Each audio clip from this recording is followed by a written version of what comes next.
الحمد لله نحمده ونستعينه ونستغفره ونؤمن به ونتوكل عليه ونعوذ بالله من شرور أنفسنا ومن سيئات أعمالنا من يهده الله فلا مضل له ومن يضلله فلا هادي له ونشهد أن لا إله إلا الله ونشهد أن محمدا عبده ورسوله أرسله الله بالحق بشيرا ونذيرا أما بعد فأعوذ بالله من الشيطان الرجيم بسم الله الرحمن الرحيم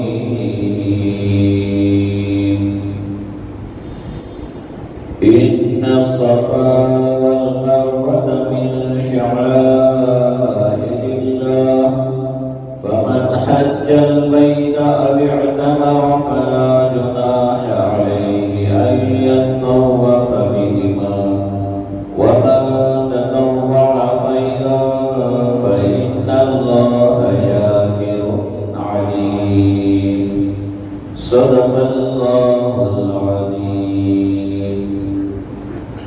وقال النبي صلى الله عليه وسلم فإن أصدق الحديث كتاب الله وخير الهدي هدي محمد صلى الله عليه وسلم وشر الأمور محدثاتها وكل محدثة بدعة وكل بدعة ضلالة وكل ضلالة في النار أو كما قال عليه الصلاة والسلام. رب اشرح لي صدري ويسر لي أمري واحلل عقدة من لساني يفقهوا قولي صدق الله العظيم. اللهم صل على سيدنا ومولانا محمد وبارك وسلم. اللهم صل على سيدنا ومولانا محمد وبارك وسلم. اللهم صل على سيدنا ومولانا محمد وبارك وسلم.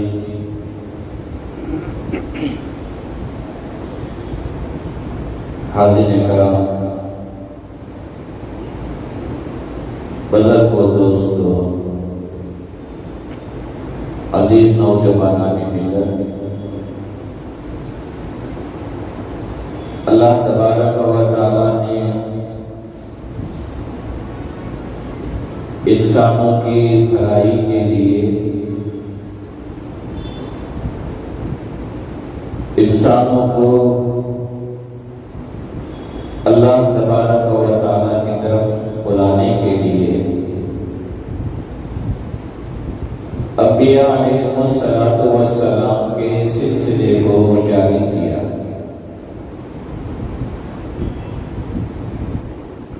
آدم علیہ السلام سے لے کر پیغمبر خدا صلی اللہ علیہ وسلم تک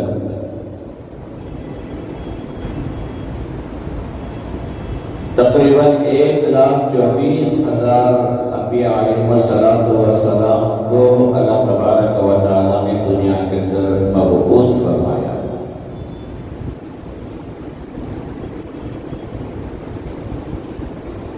یہ سلسلہ ہمارے آخری نبی محمد صلی اللہ علیہ وسلم تک جاری رہا اور آپ علیہ السلام کے بعد پھر کوئی نبی دنیا کے اندر آنے والے نہیں، آخری نبی محمد رسول اللہ صلی اللہ علیہ وسلم ہے۔ یہ اللہ تبارک و تعالیٰ کا اصول ہے کہ جب کسی زمانے میں کسی نبی کو اللہ تبارک و تعالیٰ دنیا کے اندر مبعوث فرماتے ہیں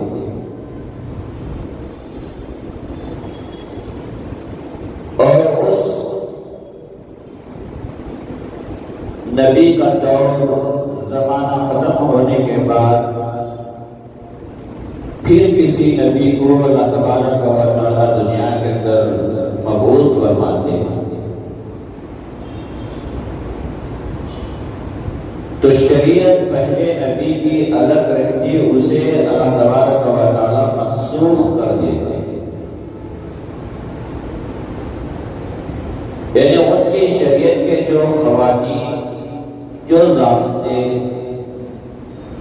جو رہنما اصول رہتے ہیں، اللہ تبارک و تعالیٰ اسے ختم کر دیتے، دوسرے نبی آتے تو ان کی شریعت کے اندر اللہ تبارک و تعالیٰ کی طرف سے دوسرے قوانین، دوسرے ضابطے اور دوسرے رہنما اصول اللہ تبارک و تعالیٰ ایک شریعت بنا کر جو نبی اس زمانے میں رہتے اس زمانے کے نبی پر اسے نازل فرماتے، اسے اتارتے۔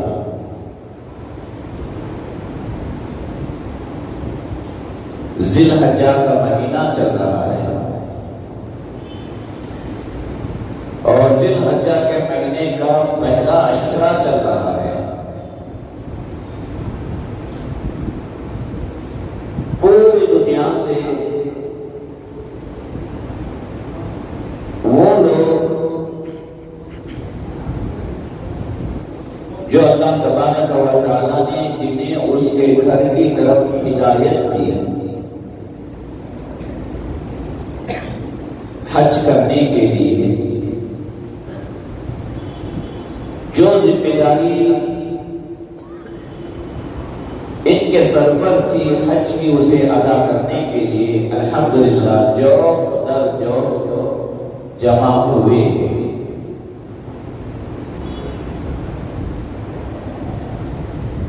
جیسے ہی ذی الحجہ کا مہینہ شروع ہوتا ہے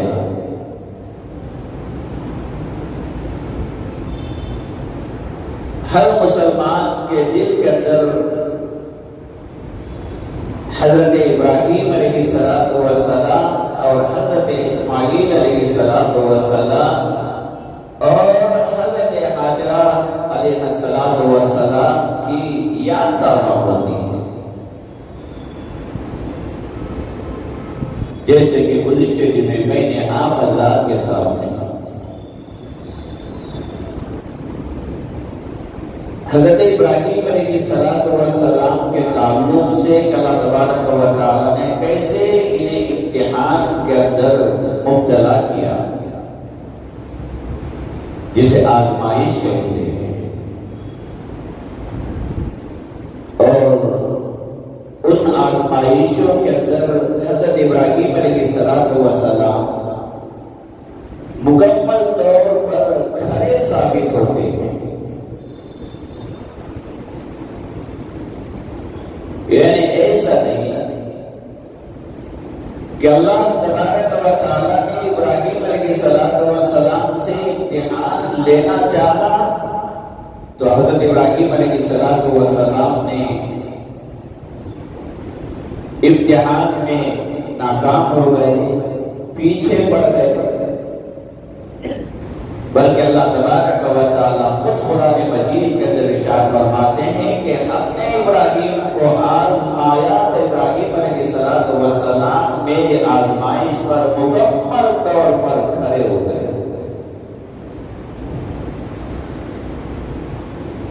چاہے وہ اللہ کے لیے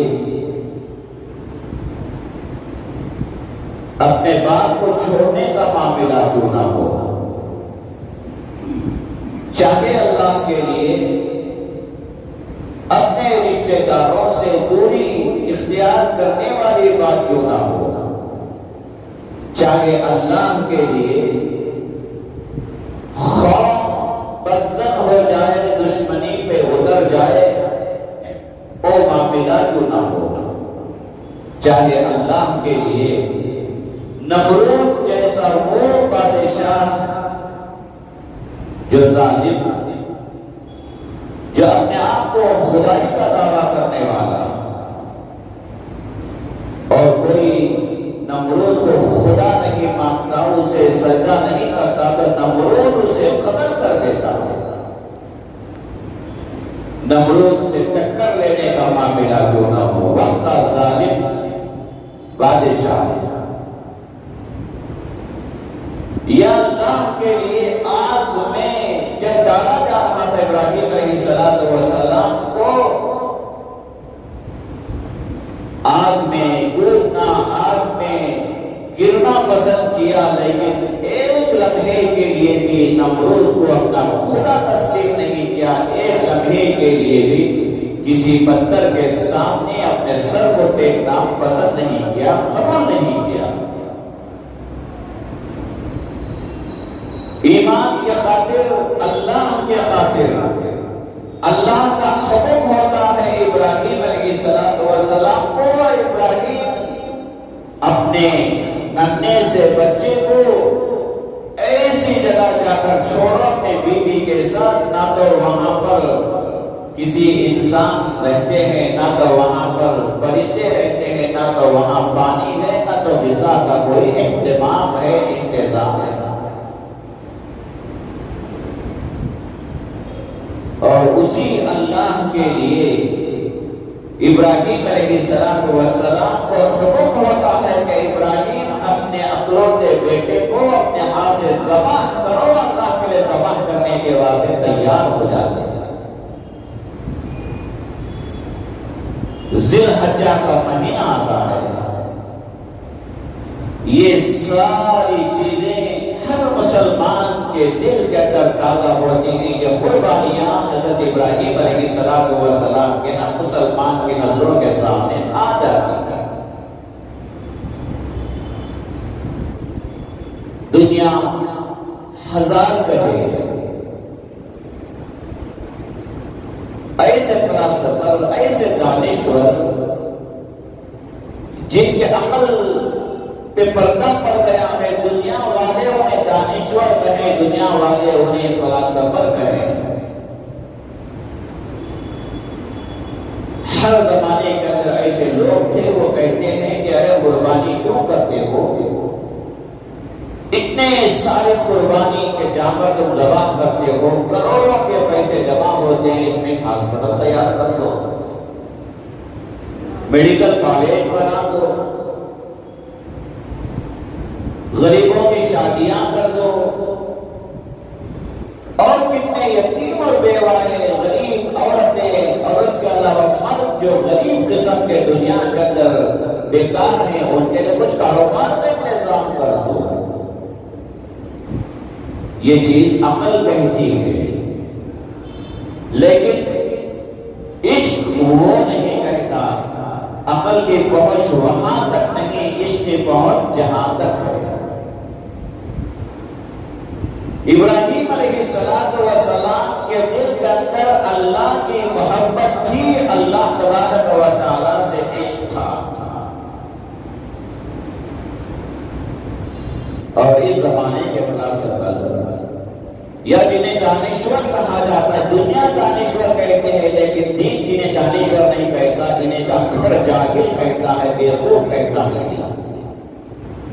اگر یہ لوگ ابراہیم علیہ السلام کے زمانے میں ہو گئے تو ابراہیم سے کہتے کہ ابراہیم کیا ہو گیا تمہیں، نمرود کے آگ میں جلنے کے لیے تیار ہو جا رہے ہو، ایک مرتبہ تو کسی بت کے سامنے سجدہ تو کر لے جاؤ، جان بچ جائے گا۔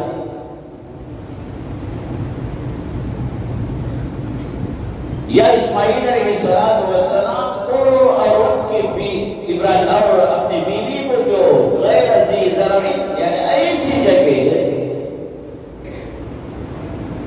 ریگستان، پانی کا انتظام نہیں، وہاں پر چھوڑے جا رہے ہیں، تو عقل کہتی ہے، عقل اس زمانے کے دانشور اس زمانے میں ہوتے تو ابراہیم علیہ السلام کو مشورہ دیتے کہ ابراہیم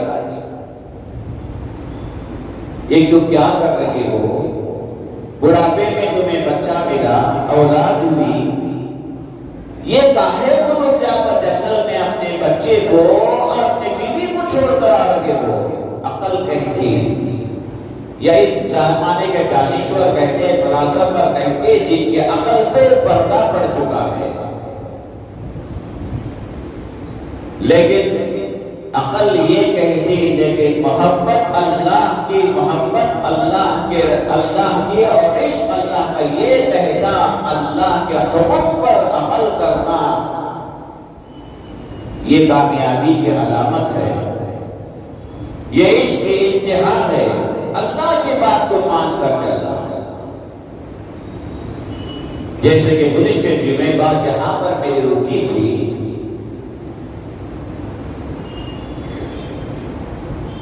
کہ ابراہیم علیہ السلام اپنے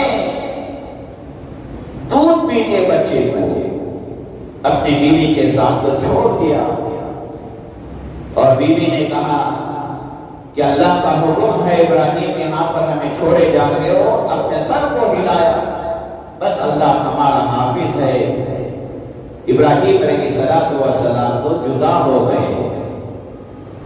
صفا اور مروہ دو پہاڑی ہیں، جب تک عمرے کو جانے والے، عمرے کی نیت کرنے والے، احرام کا کپڑا اپنے بدن پر اوڑھنے والے، اس وقت تک ان کا عمرہ مکمل نہیں ہوتا جب تک صفا اور مروہ کے درمیان 7 چکر نہیں کاٹتے۔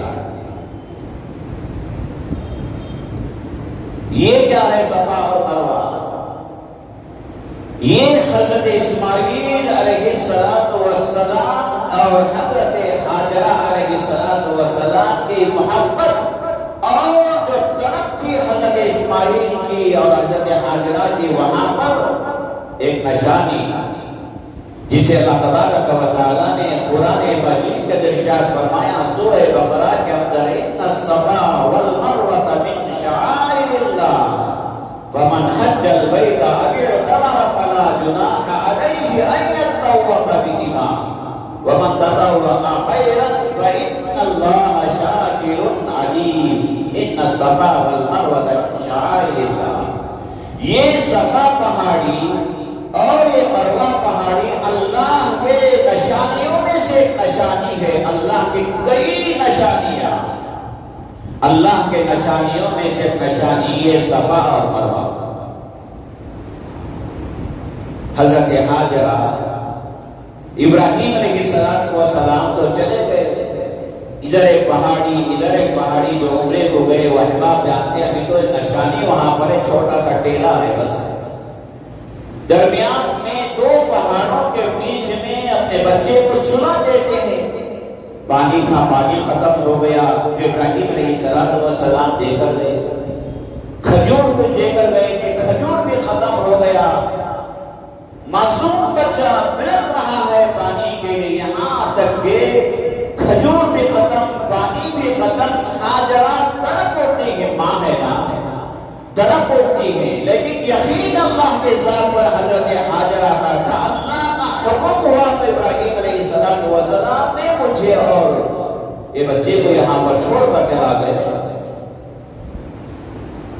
بچہ تڑپ رہا ہے پیاس کی وجہ سے۔ اسماعیل علیہ السلام اور حاجرہ دیکھتے ہیں کہ ارے پانی بھی نہیں، اپنے لیے بھی کچھ کھانے کے لیے نہیں۔ صفا پہاڑ پر چڑھتی ہیں، دوڑ کر کوئی انسان نظر آئے، کوئی قافلہ گزرتا رہا تو جائیں گے اس کے پاس، جا کر انہیں بلائیں گے، ان کے پاس کچھ پانی لیں گے۔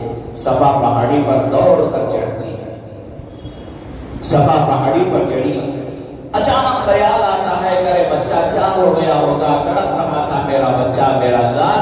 دوڑ کر آتی ہے، بچے کو دیکھیں، بچہ پھر زندہ ہے، ہاتھ پیر مار رہا ہے، رو رہا ہے، پھر دوڑ کر مروہ پر چڑھتی ہیں حضرت حاجرہ۔ پھر ادھر ادھر نگاہ دوڑاتے ہیں کہ کوئی انسان نظر آ جائے جس کے پاس میں کچھ پانی طلب کروں، کچھ کھجور ان کے پاس لے لوں۔ جب کوئی نظر نہیں آتے پھر دل میں خیال آتا ہے کہ بچے کا کیا حال ہوا ہوگا، پھر دوڑ کر بچے کے پاس آ کر دیکھیں کہ بچہ زندہ ہے، پھر صفا پر چڑھتی، صفا سے مروہ، مروہ سے صفا، صفا سے مروہ 7 مرتبہ چکر گویا ہو جاتا ہے۔ آسمان پر یہ منظر حضرت جبرائیل علیہ السلام بھی دیکھ رہے ہیں، اسرافیل بھی دیکھ رہے ہیں، میکائیل بھی دیکھ رہے ہیں، سارے فرشتے دیکھ رہے ہیں۔ اللہ سے جبرائیل عرض کرتے ہیں کہ اللہ یہ کیا امتحان تیری سرزمین پر ابراہیم کے ساتھ ہو رہا ہے، یہ کیا امتحان ہاجرہ کے ساتھ ہو رہا ہے، پروردگارہ یہ کیا امتحان معصوم بچے اسماعیل کے ساتھ ہو رہا ہے۔ اللہ جانتے ہیں، اللہ تبارک و تعالی جانتے ہیں کہ جو امتحان ابراہیم علیہ السلام سے لے رہے، مکمل زندگی ابراہیم علیہ السلام کی امتحان ہی امتحان ہے، آزمائش ہی آزمائش ہے، اور مکمل طور پر ابراہیم علیہ السلام اللہ کے آزمائش پر کامیاب سے کامیاب ہوتے چلے جاتے ہیں۔ ایک امتحان دوسرے امتحان سے بڑا، دوسرا امتحان تیسرے امتحان سے بڑا، تیسرا امتحان چوتھے امتحان سے بڑا، بس ہر امتحان، ہر آزمائش ایک سے ایک ہر امتحان میں ابراہیم علیہ السلام کامیاب ہوتے چلے جاتے ہیں۔ تبھی جا کر ابراہیم علیہ السلام جب سارے امتحانات میں کامیاب ہو جاتے ہیں تو اللہ تبارک و تعالی جیسے کہ دنیا کے اندر کوئی آدمی کوئی بڑا کام کر دیتا ہے، کامیاب ہو جاتا ہے تو کیا کرتے ہیں، اسے شاباشی دیتے ہیں، سلوٹ کرتے ہیں کہ شاباشی دیتے ہیں، سلام کرتے ہیں۔ اللہ نے بھی کہا اے ابراہیم تجھے ہماری طرف سے سلام ہو۔ گویا کہ شاباشی اللہ تبارک و تعالی ابراہیم علیہ السلام کو دے رہے ہیں کہ ہمارے امتحانات میں جو تم کامیابی حاصل کرے تم نے کیا، اے ابراہیم ہماری طرف سے تمہیں سلام ہو۔ جبرائیل علیہ السلام اللہ سے عرض کرتے ہیں کہ پروردگارہ یہ کیا امتحان ابراہیم سے لیا جا رہا ہے، اسماعیل سے لیا جا رہا ہے، ماں ہاجرہ سے لیا جا رہا ہے۔ اسماعیل کے بچہ رو رہا تھا، ماں تڑپ رہی تھی، صفا سے مروہ، مروہ سے صفا، صفا سے مروہ دوڑ رہی تھی ہاجرہ علیہ السلام۔ اللہ نے جبرائیل سے کہا اے جبرائیل جاؤ، میرا بندہ میرا نبی ابراہیم میرے امتحان میں کامیاب ہو گیا۔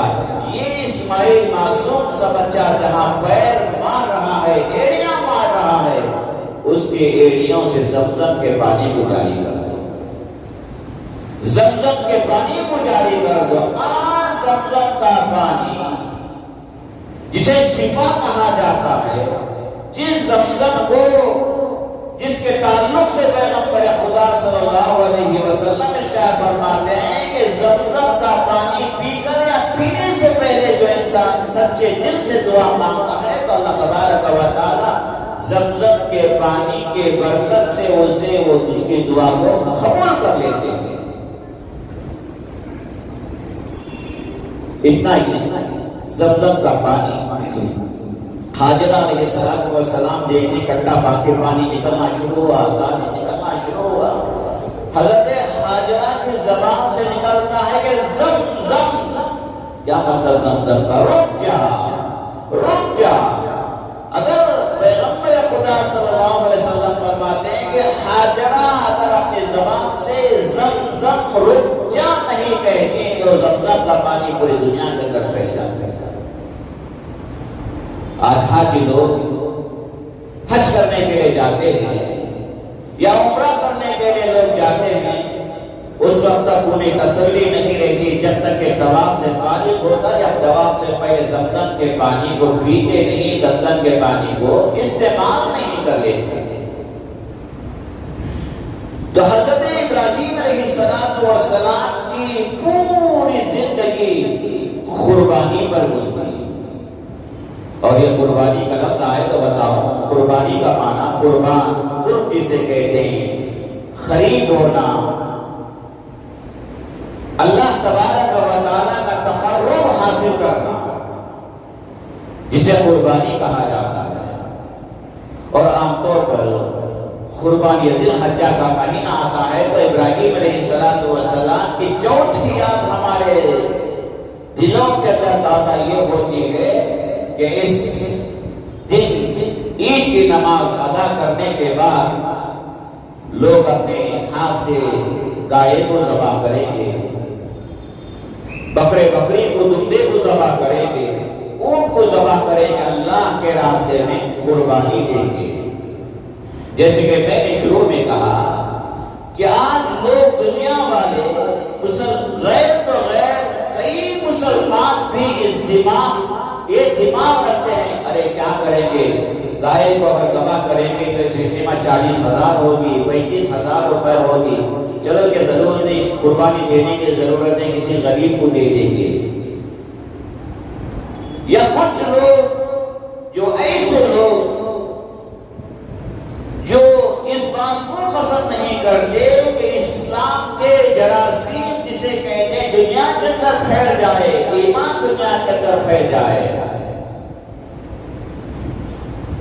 جو اسلام دشمن لوگ ہیں، جن کا ایمان اللہ کے ذات پر نہیں، جن کا ایمان پیغمبر خدا صلی اللہ علیہ وسلم کی ذات پر نہیں، وہ یہ کہتے ہیں کہ ارے مسلمانوں کو کیا ہو گیا، کتنا پیسہ پانی کی طرح جانوروں کو ذبح کرنے کے لیے جانوروں کے پیچھے لگا دیتے ہیں، برباد کر دیتے ہیں۔ دیکھو ان کے نہ تو مسلمانوں کے نہ تو بڑے بڑے میڈیکل کالج ہیں، نہ تو مسلمانوں کے بڑے بڑے کوئی ایسے چیزیں ہیں جس سے ان کے مسلمانوں کو فائدہ ہو جائے۔ یہ پیسہ اٹھا کر اگر اکٹھا کسی بیت المال میں قربانی کرنے کی جگہ یہ پیسہ اٹھا کر جمع کر دیں، رکھ دیں تو ظاہر بات ان کے غریبوں کو فائدہ ہوگا نہیں، یہ تو ان کی عقل کہتی ہے۔ لیکن اس یہ کہتا ہے کہ ہماری کامیابی اللہ کے حکم پر ہے اور پیغمبر خدا صلی اللہ علیہ وسلم کے بتائے ہوئے طریقے پر ہے۔ حضرت ابراہیم علیہ السلام سوئے ہوئے، اچانک ابراہیم علیہ السلام خواب میں دیکھتے ہیں کہ اپنے بیٹے کو ہاتھ سے ذبح کر رہے ہیں۔ نبی تھے، اللہ کی ذات پر انہیں یقین تھا، اور ابراہیم علیہ السلام نے جو خواب میں دیکھا کہ اپنے ہاتھ سے اپنے بیٹے کو ذبح کر رہے ہیں، کوئی فرشتہ نہیں بتایا یا دل کے اندر انہیں الہام نہیں ہوا، یہ اللہ تبارک و تعالیٰ نے براہ راست ڈائریکٹ کہا ہو ابراہیم علیہ السلام کو کہ ابراہیم تم اپنے بیٹے کو ذبح کرو، یہ بھی نہیں، خواب میں دیکھا ابراہیم علیہ السلام اپنے بیٹے کو اپنے ہاتھ سے ذبح کر رہے ہیں۔ ابراہیم علیہ السلام مسلسل خواب دیکھتے، ایک دن، 2 دن، 3 دن خواب دیکھتے ہیں، اب انہیں مکمل یقین ہو جاتا ہے کہ اللہ کی طرف سے مجھے حکم ہو رہا ہے کہ میں اللہ کے راستے میں اپنے بیٹے کو ذبح کروں۔ اور ابراہیم علیہ السلام اپنے بیٹے کو جو ذبح کرنے کے تعلق سے خواب میں دیکھتے ہیں تو بیٹے کی عمر اسماعیل علیہ السلام کی عمر 13 سال ہے یا تو 14 سال ہے۔ اللہ تعالیٰ نے سورہ صافات کے اندر مکمل نقشہ کھینچا ہے کہ جس طریقے سے ابراہیم علیہ السلام نے خواب دیکھا، خواب میں کیا کہا، اپنے بیٹے سے کیا کہا، پھر کیسے لے کر گئے، اللہ تعالیٰ نے سورہ صافات کے اندر اس نقشے کو کھینچا۔ سبحان اللہ، ابراہیم علیہ السلام نے اپنے بیٹے سے کہا یا بنیا، اے بیٹے، میں رات خواب میں دیکھا کہ میں تجھے ذبح کر رہا ہوں، شاید اللہ کا یہ حکم ہے، اللہ کی مرضی ہے کہ میں تجھے ذبح کروں، کیا تمہاری رائے ہے؟ بیٹے بھی نبی اسماعیل علیہ السلام، ابراہیم علیہ السلام بھی نبی، بیٹے سے مشورہ کر رہے ہیں، بیٹے سے پوچھ رہے ہیں کہ بیٹے بتاؤ تمہاری کیا رائے ہے، اس بارے میں تم کیا کہتے ہو کہ میں تمہیں ذبح کر رہا ہوں، میں ذبح کرنا چاہتا ہوں۔ اسماعیل علیہ السلام کہتے ہیں کہ یا ابت، اے ابا جان، آپ نے جو خواب میں دیکھا ہے کر دیجئے، میں ذبح ہونے کے واسطے تیار ہوں، میں ذبح ہونے کے واسطے تیار۔ اللہ کا حکم ہوا ابا جان، اللہ کے حکم میں پیچھے مت ہٹیے، میں تیار ہوں ذبح ہونے کے واسطے۔ حضرت حاجرہ سے، اپنی بیوی سے کہا، ابراہیم علیہ السلام نے بیٹے کو تیار کرو، نہلاؤ دھلاؤ، پاک صاف کپڑے پہناؤ۔ بیوی نے پوچھا کہاں کا ارادہ ہے؟ بڑے آدمی سے ملنے جانا ہے، بڑے سے ملنے جانا ہے، تیار کرو۔ کہاں نہیں، ابراہیم علیہ السلام نے اپنی بیوی سے کہ میں اسے ذبح کرنے کے لیے لے کر جا رہا ہوں۔ تیاری ہو گئی، اونٹ پر بٹھایا، نکل گئے ابراہیم علیہ السلام اسماعیل علیہ السلام کو ساتھ لے کر وہ مقام، مینا کا وہ مقام جو آج حجاج کرام جہاں پر اونٹ کی قربانی دیتے ہیں، گائے کی، بیل کی، بکرے کی قربانی دیتے ہیں، اس جگہ لے کر چلے گئے، اتارا، اور بس ابراہیم علیہ السلام ہے اور اسماعیل علیہ السلام ہے، اور اللہ تبارک و تعالیٰ امتحان دے رہے ہیں ابراہیم علیہ السلام کا اور اسماعیل علیہ السلام کا۔ اللہ تعالیٰ نے منظر کشی کی ہے، اللہ تعالیٰ نے کیسے کہا ہے کہ کس طریقے سے اسماعیل کو لٹایا گیا، اور یہ باپ بیٹا کس طریقے سے ہماری بات کو تسلیم کر لیا، مان لیا۔ پہنچے مینا کی وہ جگہ جہاں پر ذبح کیا جاتا ہے، لٹایا، پیشانی کے بل لٹایا۔ پیشانی کا بل کا مطلب اس طرف کروٹ کر کے اسماعیل علیہ السلام کو لٹایا۔ ابراہیم علیہ السلام نے لٹاتے ہوئے، باپ بھی رو رہے ہیں، بیٹے بھی رو رہے ہیں۔ ابراہیم علیہ السلام کی آنکھوں سے آنسو، اسماعیل علیہ السلام کے آنکھوں سے بھی آنسو، منظر آسمان کے فرشتے دیکھ رہے ہیں۔ دنیا میں آدم علیہ السلام سے لے کر آخری نبی محمد رسول اللہ صلی اللہ علیہ وسلم تک یہ منظر نہیں دیکھا۔ گائے کو ذبح کرنا آسان، بکرے کو ذبح کرنا آسان، مرغی کو ذبح کرنا آسان، یہ وہ باپ بڑھاپے کی اولاد، بڑھاپے میں اللہ تعالیٰ نے جسے انہیں اولاد دی، کتنا لاڑ، کتنا پیار۔ اللہ تعالیٰ نے کہا کس وقت ہم نے حکم دیا ابراہیم کو، جب ان کا یہ بچہ اسماعیل علیہ السلام ان کے ساتھ دوڑنے، کھیلنے، بھاگنے والا ہو گیا۔ آپ جانتے ہیں گھر کے اندر بچے ہوتے ہیں، اگر ہمارا بچہ جس کی عمر چھوٹی عمر 8 سال کا ہو، 9 سال کا ہو، اگر گر جائے، ماں کا دل کیا ہوتا ہے، باپ کا دل کیا ہوتا ہے۔ اب یہاں پر ابراہیم علیہ السلام کو حکم ہو رہا ہے کہ ابراہیم اپنے ہاتھ سے اپنے بیٹے کو ذبح کرو۔ بیٹے اسماعیل علیہ السلام کہتے ہیں کہ ابو مجھے ذبح کر رہے ہو تو اپنے آنکھ پر پٹی باندھ لو، اپنے آنکھ پر پٹی باندھ لو۔ ابراہیم پوچھتے ہیں بیٹے کیوں؟ اسماعیل کہتے ہیں کہ ابا تمہارے ہاتھ میں چھری ہوگی، میری گردن ہوگی، چھری چلانے سے پہلے میرا چہرہ دیکھ کر کہیں تمہارا پیار اور لاڈ نہ جاگ جائے، پھر کہیں اللہ کا حکم نہ ٹوٹ دے، پھر آپ ذبح کرنے سے رک جائیں۔ آنکھ پر پٹی باندھ لو۔ ابراہیم علیہ السلام نے کہا بیٹا۔ اس کے بعد اسماعیل علیہ السلام کہتے ہیں کہ ابو میرے پیروں کو بھی رسی سے باندھ دیجیے۔ باپ نے پوچھا کیوں؟ اسماعیل علیہ السلام کہتے ہیں کہ ابو آپ میرے باپ ہیں، آپ ذبح کریں گے تو ظاہر بات ہے میں پیر ماروں گا، کہیں اللہ نہ کرے میرا پیر آپ کو لگ جائے گا، بے ادبی ہو جائے گی، پھر ادب ٹوٹ جائے گا، پیروں کو بھی باندھ دیجیے۔ سب سے بڑی بات ابراہیم علیہ السلام سے ان کے بیٹے اسماعیل علیہ السلام یہ کہتے ہیں کہ ابو جب میں ذبح ہو جاؤں گا ایک یہ کر دینا کہ میری اپنی امی کو میرا سلام کہہ دینا، اور میرے کپڑے جو خون جن کپڑوں کو لگا ہے ماں کا دل ٹوٹ جائے گا، امی کو یہ کپڑے نہ دکھانا۔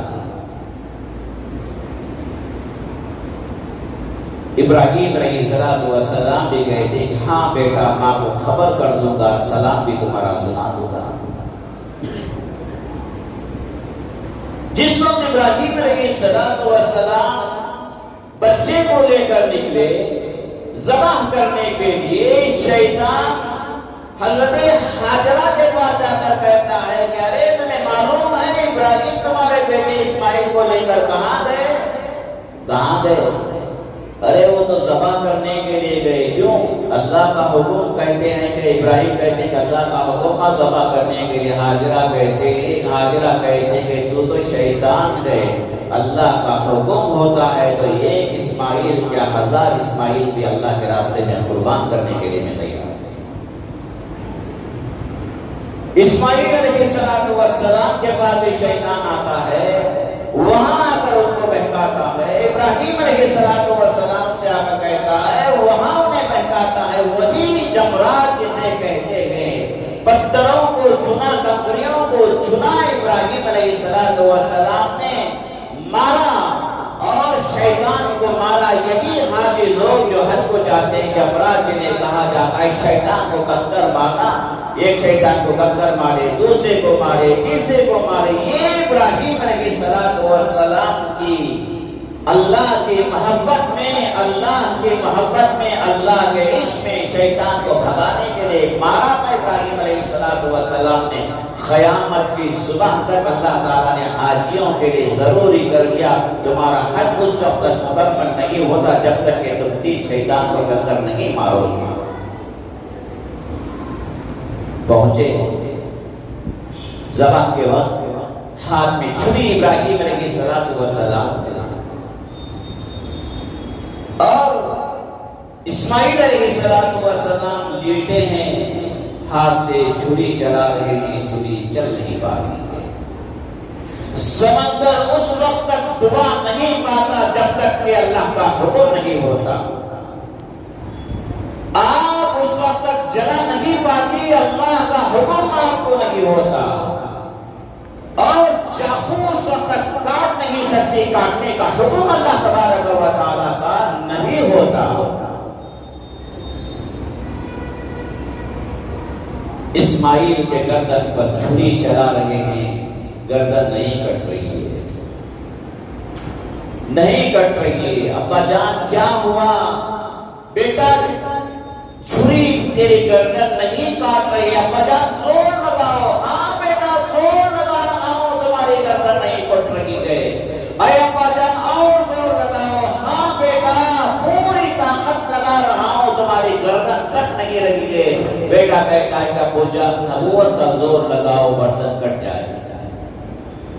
ہاں بیٹا زور لگا رہا ہوں، گردن نہیں کٹ پا رہی ہے۔ یہ منظر آسمان کے فرشتے بھی دیکھ رہے ہیں، گواہ بن کر سارے فرشتے دیکھ رہے ہیں۔ اللہ تبارک و تعالی امتحان لے رہے ہیں ابراہیم علیہ السلام کا، گردن نہیں کٹ رہی ہے۔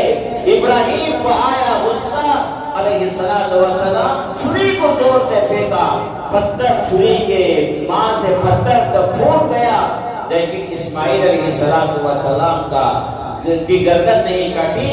اللہ تبارک و تعالیٰ نے ابراہیم علیہ السلام سے خطاب کرتے ہوئے فرمایا، ابراہیم تم ہمارے امتحان میں کامیاب ہو گئے، تم ہمارے امتحان میں کامیاب ہو گئے ابراہیم، اب تمہیں اپنے بچے کو ذبح کرنے کی ضرورت نہیں، ہم جنت سے تمہاری خدمت میں دمبا بھیجتے ہیں، اس دمبے کو تم ذبح کرو۔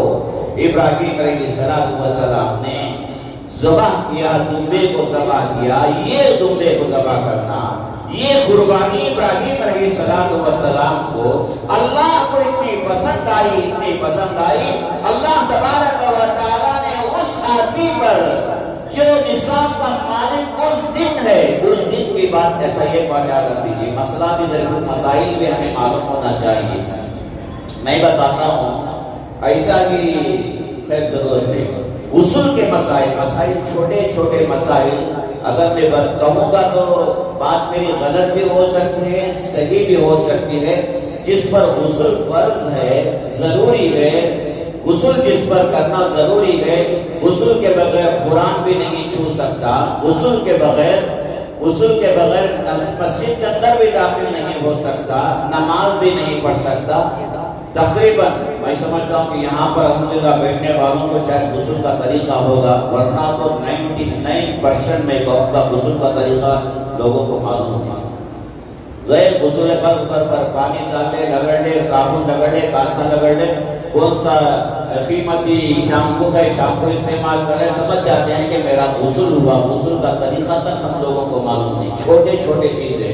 انشاءاللہ دعا کیجئے کہ آئندہ جمعہ اللہ تعالیٰ زندگی باقی رکھے، یہ چھوٹے چھوٹے مسائل کو بھی میں انشاءاللہ بیان کرتے رہوں گا۔ غسل کا طریقہ انشاءاللہ آئندہ جمعہ بھی میں انشاءاللہ آپ کے سامنے بیان کروں گا۔ ایسے مسائل کو بیان سیکھیے، علماء کے سامنے بیٹھیں گے تو سیکھیں گے نا، ورنہ تو کیا ہے کہ ہر مسئلہ ہمیں معلوم رہتا، پورے مسئلے یا کوئی چیز دنیاوی تعلق سے معلوم ہونا ہے، وہ ساری چیزیں ہمیں معلوم رہتی، لیکن جو معلوم نہیں یہ مسئلے معلوم ہم لوگوں کو نہیں رہتے۔ یہ چیزیں انشاءاللہ آئندہ جمعہ بھی میں مسائل کو بھی میں کوشش انشاءاللہ یہ کرنے کی انشاءاللہ اس کے بعد کروں گا۔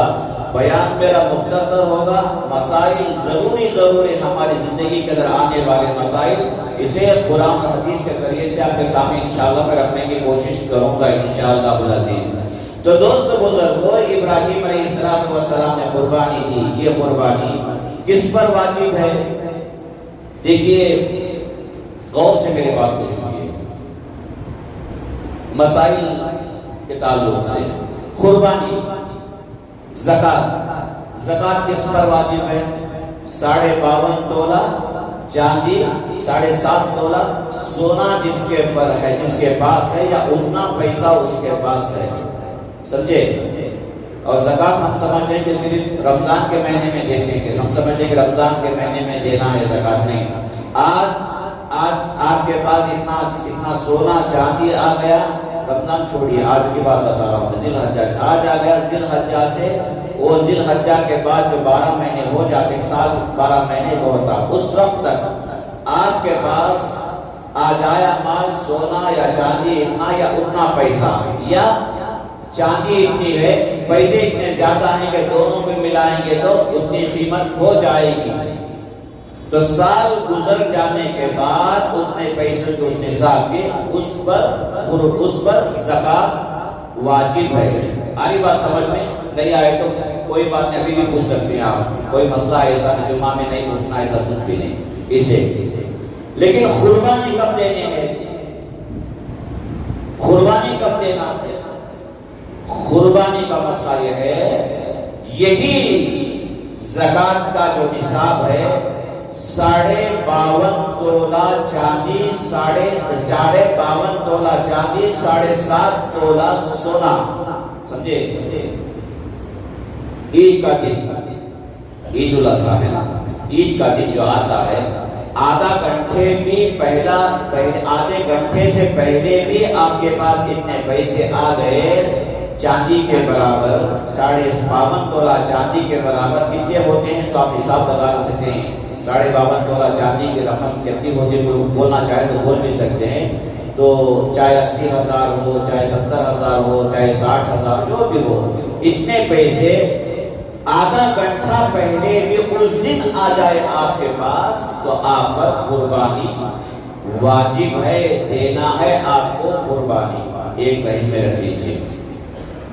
اور دوسری بات، یہ بھی ایک مسئلہ ذہن میں رکھ لیجیے. قربانی کا جانور ہے. قربانی کا جانور میں کتنے حصے ہوتے ہیں؟ گائے میں 7 ہے نا، 7 حصے ہوتے ہیں. اچھا اس کے ساتھ ایک بات بتا رہا ہوں، جب آپ کو ایک آدمی گائے دے رہا ہے، ہم لوگ کیا کرتے ہیں، میں بہت پہلے یہ مسئلہ میرے پاس آیا تھا کہ کیا کرتے ہیں کہ گائے قربانی کو دے رہا ہے، جاؤ 4-5 ہزار روپے دے کر چھوڑ ڈالیں گے. انہوں قربانی دے لیتے، جا کر معلوم بھی نہیں کرتے کہ انہیں دے رہا کہ نہیں دے رہا. وہ بھی معلوم ہے ہاں کوئی آدمی متقی ہے، پرہیزگار ہے، بھروسہ مکمل طور پر اس کے اوپر ہے، وہ بات الگ ہے. اور عام طور پر کیا کرتے لوگ جا کر جو خسائی جو رہتے ہیں نا، پہلے ہمیں قربانی دے رہے ہیں تو جا کر پیسے دے لیتے ہیں. انہوں کیا کرتے 7 حصے بھی ہو جاتے، اب اور 4 حصے بھی انہوں لے لیتے، گوشت اٹھا کر دے دیتے، اس میں سے اٹھا کر تمہاری قربانی ہو گئی کر کو بولا قربانی نہیں ہوئی جو قربانی دینا چاہ رہا ہے. اور تیسری بات یہ بتاؤ، مثال گائے میں 7 حصے ہوتے ہیں. گائے میں 7 حصے ہوتے ہیں، مطلب 7 قربانی دینے والوں کے حصے. اب کوئی آدمی اس کا بیٹا ہے، عقیقہ کرنا چاہتا ہے، سمجھنے بات تو میری، عقیقہ کرنا چاہتا ہے اپنے بیٹے کا، 2 بکرے دینا ہے بیٹے کے لیے، بیٹی کے لیے کتنے دینا ہے؟ 1 دینا ہے. تو کوئی اگر اس کے اندر حصہ لینا چاہتا ہے تو ظاہر بات ہے قربانی جو 5 آدمی دے ان کی بھی ادا ہو گئی، اور 2 جو حصے لے رہا ہے عقیقے کے تو باقاعدہ دے سکتے ہیں. کیا ہو گیا؟ عقیقہ ہو جاتا ہے. 1 ہو گیا. اور چوتھا مسئلہ جو بہت ضروری ہے، عام طور پر کیا ہوتا ہے، گھر ہے، گھر کے اندر 3 بیٹے ہیں، ماں ہے، باپ ہے. سمجھو پوری بات، یہ بہت ضروری بتا رہا ہوں. یہ غلطی تو ہر جگہ بہت گھروں کے اندر پایا جاتا ہے. ایک گھر ہے، گھر کے اندر 3 بیٹے ہیں، ماں ہے، باپ ہے. ماں کے پاس بھی اتنا پیسہ ہے، کتاب میں بتایا آپ کو، اس کے اوپر بھی قربانی واجب. باپ ہے، باپ کے پاس علاحدہ اتنا پیسہ ہے، اس کے اوپر بھی قربانی واجب. 3 بیٹے ہیں، 3 بیٹے بھی، انہیں بھی الگ کما رہا، انہیں بھی الگ کما رہا، انہیں بھی الگ کما رہا، سب کے پاس اتنے پیسے ہیں. اس پر بھی قربانی واجب، اس پر بھی قربانی واجب، تیسرے بیٹے پر بھی قربانی واجب ہے. دینا ہے. سمجھے نہیں؟ عام طور پر کیا ہوتا ہے، اب کیا ہوتا ہے، بیٹا ایک گھر کے اندر انہیں بھی کما رہا، انہیں بھی کما رہا، اس کے پاس بھی پیسے، اس کے پاس بھی پیسے، الگ الگ پیسے ہیں. اب باپ بھی کما رہا ہے، الگ الگ ہے سب کے پاس. اب کیا ہوتا ہے کہ بیٹھ لے کر عقل مندی سے مشورہ کرتے ہیں، کئی کو بات سب مل کر 2 جنے مل کر 2 بکرے کاٹ دے تو بس نہ بولنا. غلط ہے. مسئلہ یاد رکھ لیجیے، میرے گھر کی بات نہیں کر رہا ہوں میں آپ کو، مسئلہ آپ کو میں بتا رہا ہوں. عمل کرنا نہیں کرنا وہ الگ ہے، وہ آپ پر میں بات کر رہا ہوں، لیکن مسئلہ بتانا میری بات ہے، ذمہ داری ہے. تو جتنے احباب مستحق ہیں زکوٰۃ کے دینے میں، تمام کو زکوٰۃ یہ قربانی دینی ہے. اور ایک بتاؤں، جب قربانی دینے کا وقت آتا ہے، بکرے کو ذبح کرنے کا، اتنا ارجنٹ رہتا. ارجنٹ کسے رہتا؟ اسے قربانی دے رہا، اسے بھی ارجنٹ رہتا. وہ خصائی کو بھی جو چھلنے والا آتا نا بکرے کے، کہ اسے بھی ارجنٹ، کہ یہاں جلدی میں تو دوسری جگہ بھاگنا ہے، سمجھے؟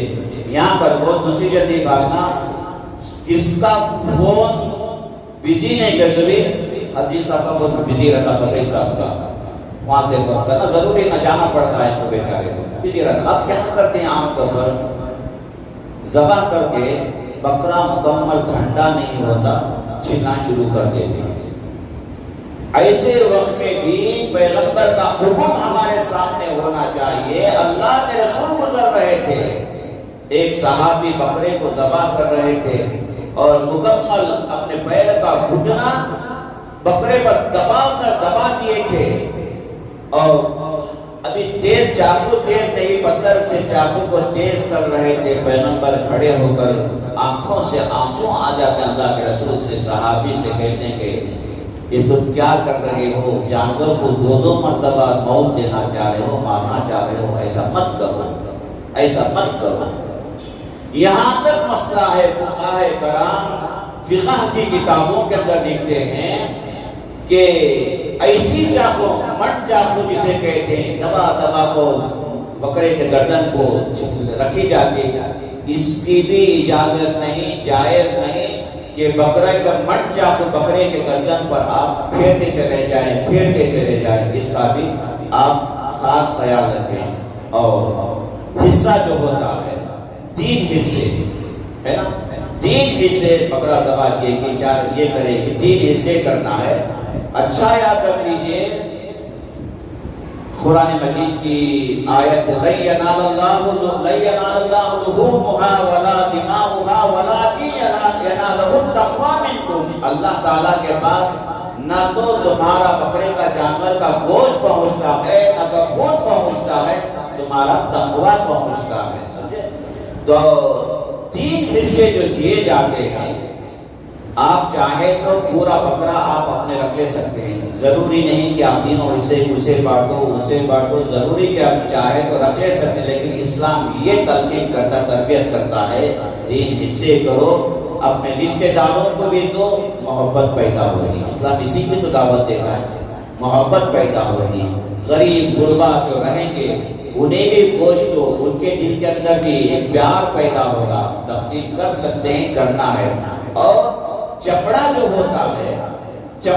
ہوتا ہے گائے کا ہو، یہ ہو، اب کیا کرتے ہیں عام طور پر چمڑا ہو گیا وہ 200-300 روپے، اب جو خصی جو یہ کرتا ہے نا، ذبح کرتا ہے، یہ کاٹتا ہے نا، بعض لوگ کیا کرتے تھے، کہتا کہ تمہارا 800 روپے 1000 روپے چھلنے کے واسطے کام کرو، یا 800 روپے لے لو، یہ 200 روپے چمڑا بیچو، تمہیں اس میں سے اپنی قیمت میں سے رکھ لو جو تم نے کام کیا۔ جائز نہیں قربانی کے چمڑے کو اجرت کے طور پر خصائی کو دینا، جائز نہیں۔ مدارس کو دے سکتے ہیں، بیت المال کو، جیسے کہ ہماری مسجد کے اندر بیت المال ہے، نورانی مسجد کا گائے کا چمڑا ہو، بکرے کا چمڑا ہو، الحمدللہ باہر لا کر آپ ڈال سکتے ہیں۔